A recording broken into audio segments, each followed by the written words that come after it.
Want to win that Monster Million. 3 main events, 10 laps each, 22 riders. It's Olympic style scoring, which basically means lowest score wins. You get 1 point for first, 2 for second, and so on. The $1 million bonus is only available for a rider if he wins all 3 main events. If you just win the overall with the lowest score, you do take home 100 grand up front. That's a lot of cash. And I'm telling you, see all that money up there, that's all $100 bills. That's 22 pounds worth of $100 bills. You know, make up $1 million. $100,000 isn't nothing to laugh at, guys. Oh, no. Keys to the race, Ricky, yours first. Yeah, I think the start right here. Pro. Right aggressive, let's do it. There's our Rocky Mountain keys to the race. Time to go. Main number 1 for the Monster Million at the Monster Energy Cup. Looks like Villopoto out front with the hole shot. Ben Townley right there with the 101. Mike Alessi on the 800. And Brett Metcalf is right there as well. Where's Dungey? He's back at about 5th. You have to win the first main to have a shot at it. 90-foot double jump right there. And look at Villopoto. He has been so good this season. You can tell he is so focused. Look at that, airing out that, looks like a little triple right there. He's going to lay down some hot laps right here, Ricky. Yeah, he is. I'm not sure anybody can catch him. And you know what the biggest thing is? And he probably has in his mind, this isn't 20 laps, it's 10 laps, so he can hammer it. You can see how hard and aggressive he's riding, charging down the backside. Yeah, Dungey working on Metcalf here. That's a fight for 4th. Yeah, but you do the math on these lap times, about 1.5 minutes. 10 laps, that's going to put you about 15 minutes. So that's about the time. Dungey getting inside on Metcalf there. Boy, that's getting aggressive early. Dungey trying to get that pass done. Couldn't get it completed. Metcalf holds on to 4th. Metcalf being awfully stingy now that, the Monster Energy Cup is in the main event stage right here. Look, you know that Brett doesn't want to make that same mistake that he made on that last lap of the heat race to try to keep the Suzuki dialed in here, get himself a good finishing position in the first main.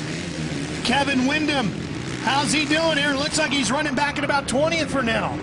He is not having a good night. In fact, another guy that's not having a good night is the 100 of Josh Hansen. He said the goal is just to make it on that first turn. He has crashed every single first turn except for that LCQ. He crashed earlier in practice. He tweaked his left knee. He ended up getting a shot of Toradol in his left buttock, and he said it is extremely painful, but he's not riding in any pain right now. These two made a bet with each other. Kevin Windham said, Josh, what's your game plan? Are you going wide? Are you going short on this start?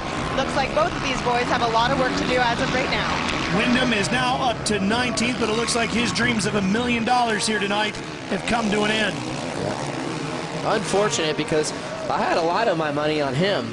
You know, he's always so good at this track, or at Vegas, but this track being a little bit different, maybe not quite as technical as a normal Supercross, but this is a hybrid track. It's not your same average everyday Supercross that these guys are used to riding. Yeah, and you can see Dungey right now, who was so fast in qualifying practice, won that first heat. You can see that this track not having your standard whoop pad, okay, that gnarly set of whoops that we see in Monster Energy Supercross, it's a bit of an equalizer, so everybody's kind of running a similar pace. Now they're going to have to really get creative in these turns to try to make a pass. And they've also gone out with the dozers and all this stuff and fixed the turns, so they're a little bit loose and not really worn in. See these guys right there slipping and sliding around when they get out of the line, but later on in this main, the track's going to be a little better for passing. Alessi on that Rockwell back Suzuki number 800. He holds down 3rd. The Rockstar Makita Suzuki, that's the factory bike number 24. That's Brett Metcalf. The other factory machine, the orange one, the KTM, Dungey, running in 5th. Yeah, and remember, Dungey and Metcalf, they've been teammates for the last year on that Suzuki team. Look at Dungey going to set him up right here. Watch this. Go to the inside, square it up. Trying to make the move, and he's got it. He's going to get Alessi at the same time. Alessi with problems. Alessi opted to go to the inside, Ricky, and then just could not carry any momentum. Remember, Alessi got past there twice in that same spot. So now he says, okay, wide wasn't working, so I'll just try the tight inside. and his momentum and speed was so low, he got passed by 2 riders. Yeah, that was bizarre because, you know, Metcalf wasn't right on him. And Dungey capitalizing. Check it out. Yeah, watch. See, look at Alessi. He's going, okay, I'm just going to stay out of that groove altogether. Oh. And that makes it tough for Metcalf, who was stuck kind of on the outside in the line. And then Alessi comes over, and he can't triple out. So yeah, he needs to make, there he goes. He needs to make quick work, yeah. There you see Ben Townley on the 101. Townley right now running in second on his Pro Circuit Monster Energy Cowie. Ricky, you see how bad Dungey's getting in there trying to turn that KTM? Yeah. Front wheel is just plowing. Yeah. It's like gravel out there. Yeah, there's it's no loosening grip. up so much. Yeah, no grip whatsoever. How about Townley, though? Yeah, putting a command performance here. And again, guys, going back to all the hardships that Ben Townley has been through racing here in the States, not racing here in the States. And I go back, Jeff, a few years ago when Townley and Villopoto were both running in the lights. One of the best battles for a championship I think I've ever witnessed. Of course, the crown ended up going to Villopoto, who's leading right here, right now. Yeah, no doubt about it. But Townley back on a team here, this riding this Pro Circuit Kawasaki. He had a lot of success with that team, and he looks great on this bike. And I mean, look at this. He's running with the best right now. There's Dungey putting a strong ride here. Took him a couple laps to get by these guys, but he's been able to make quick work of them and start charging forward. Villopoto's best lap so far, 127.0. Dungey down to 129.1. Townley a 129 flat. Yeah, but watch this lap here. Dungey's just getting ready to come past the finish line, and he just did a 128.9, so a little bit quicker, a couple tenths. I expected something better than that. That's Weimer, Jake Weimer, and Eli Tomac running 6th and 7th. I'll tell you, Eli looks amazing on this 450. He looks like this is his primary bike. Of course, he normally rides the 250F, Supercross Lights rider. He's on that Geico Power Sports backed Honda. Big news there is the fact that the Geico team switching over to the Yoshimura suspension set, or pipes, I should say, Yoshimura pipes. And Jeff, that's going to make a big difference in bringing this team even closer to what the factory Honda squad is running, because they're basically almost exactly the same in parts now. Yeah, and I've always thought that it's interesting when competing teams are using, I mean, you know, Pro Circuit, they supply numerous teams with equipment, okay? And Mitch does a great job for every team that he works for. But I've always thought that it would be a little strange to be getting equipment from a team that you're trying to race against. And so now they're going to take that equation out, go with Yoshimura and the factory team and try a whole new effort, because as you know, that Pro Circuit team has been strong. And they've been tough to beat, so Factory Connection switching it up. And I talked with Eric Kehoe, team manager for Factory Honda, about that, and he said that is a huge part of the plan, getting everybody running a lot of those similar pipes like the Yoshimura pipes and pieces and parts like that. So it's a big part for Factory Honda all across the board, even though the Geico team is a satellite team. Yep, absolutely. They're all on the same page. And what a great opportunity for a guy like Eli Tomac to get an opportunity to run here tonight with the bigger riders from the Supercross class to get an idea of where you stand as you start mapping out your growth. I think he's doing a great job. Look at here, you can see Dungey kind of creeping in here on Townley. They got 5 laps to go. They could eventually get there to his rear wheel. I tell you what, though, Dungey, if he wants any hope at just $100,000, he's going to have to catch up to Townley here and pass him. Yeah. You know. Yeah, definitely needs a second. You know, but this is, you kind of think of this as like a triple crown type of event. Low score wins. Best score you can get here is 3 points, as opposed to when we race Monster Energy Supercross and we go off of a point system where you get 25 points for the win. It's simple scoring. Low points wins, and one bad race can throw that whole, you know, that trifecta off right here.